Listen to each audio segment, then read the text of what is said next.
오늘은 북한인권법 해설 제9강 대북 인도적 지원에 관한 사항입니다.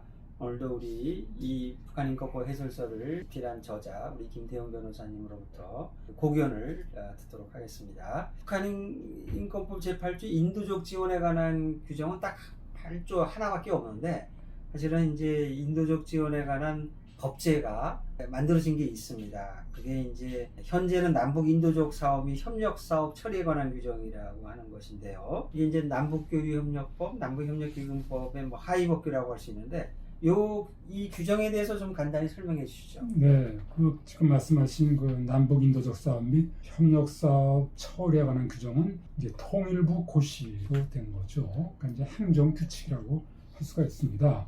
그래서 이거는 이제 남북 교류 협력에 관한 법률과 남북 협력 기금법의 시행을 뒷받침하는 하위 규범이라고 할 수가 있죠. 그래서 정부와 민간 단체가 북한 주민을 대상으로 인도적 사업을 추진할 때 거쳐야 할 구체적인 절차를 규정하고 있습니다. 그래서 1999년에 대북 지원 사업 처리에 관한 규정이라는 이름 및 협력 사업 처리에 관한 규정이라는 제명으로 시행해 오다가 바로 올해 2026년 4월 28일 개정이 돼서 지금의 남북 인도적 사업 및 협력 사업 처리에 관한 규정으로 이름이 바뀌었습니다. 그래서 내용을 간추리면 크게 네 가지입니다. 첫째, 이제 인도적 사업의 정의를 규정을 하고 있습니다. 둘째로는 협력 사업과 협력 사업자의 승인 절차를 규정을 하고 있고, 셋째로는 남북 협력 기금의 지원 요건을 규정하고 있고, 넷째로 물품 반출 승인과 분배 투명성에 관한 규정을 하고 있습니다. 그래서 이 고시가 바로 북한인권법 제8조가 선언한 투명성 원칙을 현장에서 집행하는 실무 장치라고 할 수가 있습니다. 그러니까 당연히 그러면은 이 북한인권법과의 관계를 우리가 짚어야 됩니다. 보면은 북한인권법 제4조는 남북교류 협력에 관한 법률 등의 특별한 규정이 있으면 그에 따르도록 하고 있어서 지원의 실제 절차는 교류협력법과 이 고시가 규율합니다. 다만 제가 해설서에서 강조했듯이 이 예외는 북한 주민의 인권을 침해하거나 그 침해를 방조하는 결과를 초래하지 않는 범위에서 인정된다고 이렇게 헌법 합치적으로 해석을 해야 됩니다. 그런 측면에서 이번 4월에 개정된 이 규칙에는 반드시 비판적으로 보아야 할 부분이 있습니다. 그 분배 투명성 확인 요건을 정한 12조가 이게 문제입니다. 이걸 현실화한다면서 남북관계 단절 상황에서 북측이 발행한 인도 인수증, 분배 내역서, 그리고 현장 방문과 수혜자 면담을 담은 방문 결과 보고서를 제출하지 않아도 되도록 이렇게 완화를 했어요. 이것은 북한인권법에서 말하는 그 투명성의 원칙, 이것을 어긴 것으로 보기 때문에 이 부분은 긴장관계에 있다. 이 부분은 우리가 잘못됐다. 감히 이렇게 말을 해야 되지 않는가 이렇게 생각이 들고 있습니다. 네, 지금 인도적인 사업 처리에 관한 그 규정에서 북한인권법 제8조 1항에 반하게 분배 투명성을 제고하기 위한 방향으로 가는 것이 아니라 오히려 그걸 완화하고 있다. 그 중요한 점을 지적해 주셨는데 아마 여러분들이 여기까지는 정확히 알고 계시지 못하고 계셨을 겁니다. 아주 중요한 사항을 잘 짚어주신 것 같습니다. 북한인권법 제8조는 한 개 조문으로 되어 있는데 여기는 인도적 지원의 어떤 원칙이라고 그럴까요? 혹은 지원 시 준수사항을 명시하고 있습니다. 이런 조문이 들어가게 된 어떤 배경 내지는 입법 취지가 있을 거라고 생각이 되는데요. 간단히 설명해 주시죠. 네, 그동안에 사실 대북 지원에 있어서 퍼주기 논란이 아주 심각했습니다. 그래서 북한에 대해서 우리가 결국에는 우리 의도는 얼마나 참 좋았는데 북한 주민의 헐벗고 이렇게 굶어 죽고 고통받는 사람들을 위해서 우리가 지원을 해줬는데 그것이 결국에는 전부 있는 사람들, 북한에 있는 사람들 또는 군사적 목적으로 다 전용이 됐어요. 그래서 핵으로 돌아왔다. 이런 비판이 컸고 실제로 많은 북한 이탈 주민의 증언을 들으면 그 증언이 거의 맞았습니다. 그렇기 때문에 그래서는 안 되겠다. 그래서 원칙 있는 지원을 하자. 그래서 북한 정권 체제 유지나 군사 정치적 목적에 전용되는 것을 막기 위한 최소한의 안전장치가 있어야겠다 해서 바로 이 조항이 들어오시고 이것은 국제 원칙입니다. 인도적 지원인데 국제사에서 확립한 게 바로 뭐냐면은 No access, no aid. 접근 없이 지원 없다는 것입니다. 우리가 알아야 돼요. 구체적으로 어떻게 쓰고 있는지 봐야지 보지도 않고 맹목적으로 줘서는 안 된다는 겁니다. 이건 보편적인 원칙이에요. 이거는 비교법적으로도 2004년 미국 북한인권법에서도 아주 중요하게 투명성의 원칙이 규정되어 있습니다. 그거 갖고 또 인권 유엔 총회, 유엔 차원에서도 항상 인도적 지원할 때는 투명성의 원칙이 국제의 보편적인 원칙으로 되어 있고 하기 때문에 우리는 이것을 받아들인 국제 원칙을 받아들인 조항이다 이렇게 말씀드릴 수가 있습니다. 네, 분배 투명성이라고 하는 것은 무엇보다도 이 군사적인 전형을 방지하고 두 번째로는 이 취약계층이나 이 엔드 유저에게 전달되는가라는 것을 이렇게 확인하는 장치가 있어야 된다. 그런 뜻이겠죠. 네, 북한인권법에서 보면 제 8조 1항 1호를 보면은 국제적으로 인정되는 인도 기준에 따른 이제 투명한 추진을 명시하고 있는데요.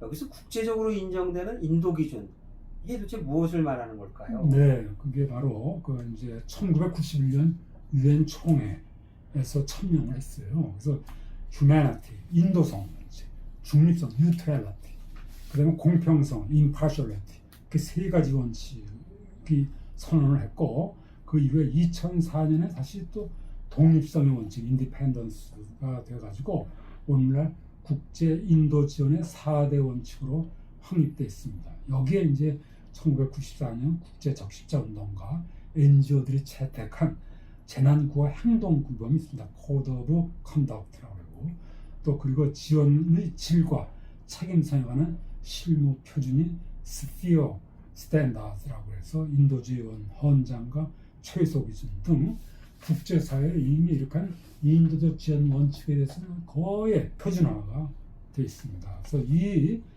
기준들을 관통하는 핵심은 딱 두 가지입니다. 하나는 지원이 정치적 고려가 아니라 오로지 필요에 따라 공평하게 분배되어야 한다는 것이고 다른 하나는 그 분배가 말씀하신 엔드 유저 실제로 그 소비돼야 할 사람한테 이루어졌는지를 확인할 수 있어야 된다는 것. 그래서 분배 현장에 대한 접근과 모니터링입니다. 이 투명성 원칙이 바로 이 규범의 핵심이라고 볼 수가 있습니다. 네, 그리고 또 8조 1항 제2호를 보면 우선 지원의 대상을 임산부, 영유아 및 장애인 등 취약계층으로 명시하고 있는데요. 이런 우선 지원을 명시한 이유가 있겠죠? 예, 당연합니다. 왜냐하면 이제 인도주의 원칙은 항상 공평성의 원칙, 가장 필요가 큰 사람에게 먼저 지원한다. 이게 대원칙입니다. 그러면 그 가장 필요가 큰 사람이 누구냐? 바로 가장 북한에서 취약계층 임산부, 영유아 이런 사람들은 누가 돌봐줄 수가 없고 본인의 힘도 없기 때문에 이런 분들에게 생애 초기의 영양결핍 회복하기 어려워요. 지금 북한 주민들이 지금 보면은 어떻습니까? 키도 작습니다. 그냥 간프입니다. 피부색도 아주 나쁩니다.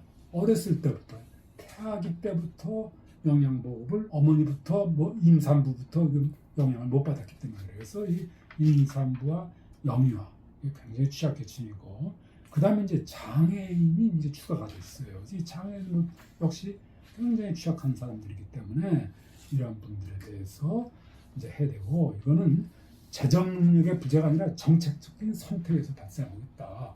그래서 우리가 이 취약계층에 대해서 이렇게 하고 있습니다.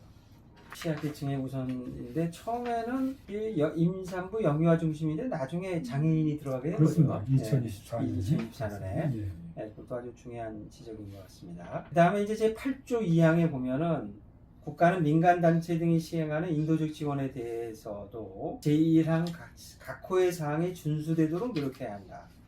그러니까 1항은 이제 국가가 직접 지원하는 인도적 지원이고 2항에서는 민간단체 등이 시행하는 인도적 지원에 대해서도 전항에 명시한 각호의 사항에 준수되도록 노력해야 된다고 되어 있는데요. 준수되도록 해야 한다가 아니라 준수되도록 노력해야 한다고 하면은 어쨌든 그 규범력이 좀 약화된다고 그럴까? 또 정부가 좀 빠져나갈 구멍이 생겨날 것 같은데 이게 이 조항이 과연 실효성을 확보할 수 있을지 어떻게 생각하시나요? 예, 그래서 저는 여기에 두 가지 측면을 하나 봐야 된다고 봅니다. 우선 북한인권법 8조 1항을 보면은 국가가 인도적 지원을 하도록 노력해야 한다. 이 조문은 좀 잘못된 거 아니냐. 국가 스스로가 인도적 지원을 할 때 준수되도록 노력해야 한다. 이거는 잘못된 것이고, 이거는 국가가 수범자입니다. 수범자는 반드시 이걸 인도적 지원을 지켜야 돼요. 그러니까 하여야 한다. 이렇게 했어야 되는 것이고, 그래서 저는 이게 북한인권법이 사실 2016년 3월 2일 통과돼서 여야 합의로 됐지만은 서로 간에 절충하는 과정에서 여러 가지 좀 미흡한 점이 많은데 그 중에 하나가 바로 이거라고 저는 보고 있어요. 국가가 인도적 지원할 때는 반드시 이제 룰에 따른 인도적 지원을 지켜야 된다고 이렇게 보고 있고, 다만 민간단체가 시행하는 것에 대해서는 어느 정도 민간단체는 자율성이 있기 때문에 그건 노력해야 한다. 이 정도는 우리가 좀 수험 대상이 민간단체 행위이고, 또 민간단체 나름대로 어떤 독립적인 최선성과 예산으로 하는 거기 때문에 국가가 이제 노력을 한다. 이 정도는 우리가 이제 자율성 차원에서 좀 존중할 수도 있다고 보고 있습니다. 네, 그래서 이제 정부가 과거 2000년대 초처럼 뭐 쌀을 30만 톤 내지 50만 톤 보내거나 또 다량의 이제 비료를 지원할 때 이게 분배 투명성이 확보돼야지, 그렇지 않을 경우에 쌀이나 이런 거는 군량미로 전용될 수 있다. 군대로 들어가면 그게 인도적 지원이 군사적 지원이 되는 거다. 그거를 왜 우리가 도와주냐, 뭐 이적 행위다, 뭐 이런 식의 주장들도 있었거든요. 그래서 정부는 노력만 해서는 안 되고, 지금 말씀하신 것처럼 이 국제적인 인도 기준에 따라서 투명하게 추진되도록 해야 된다.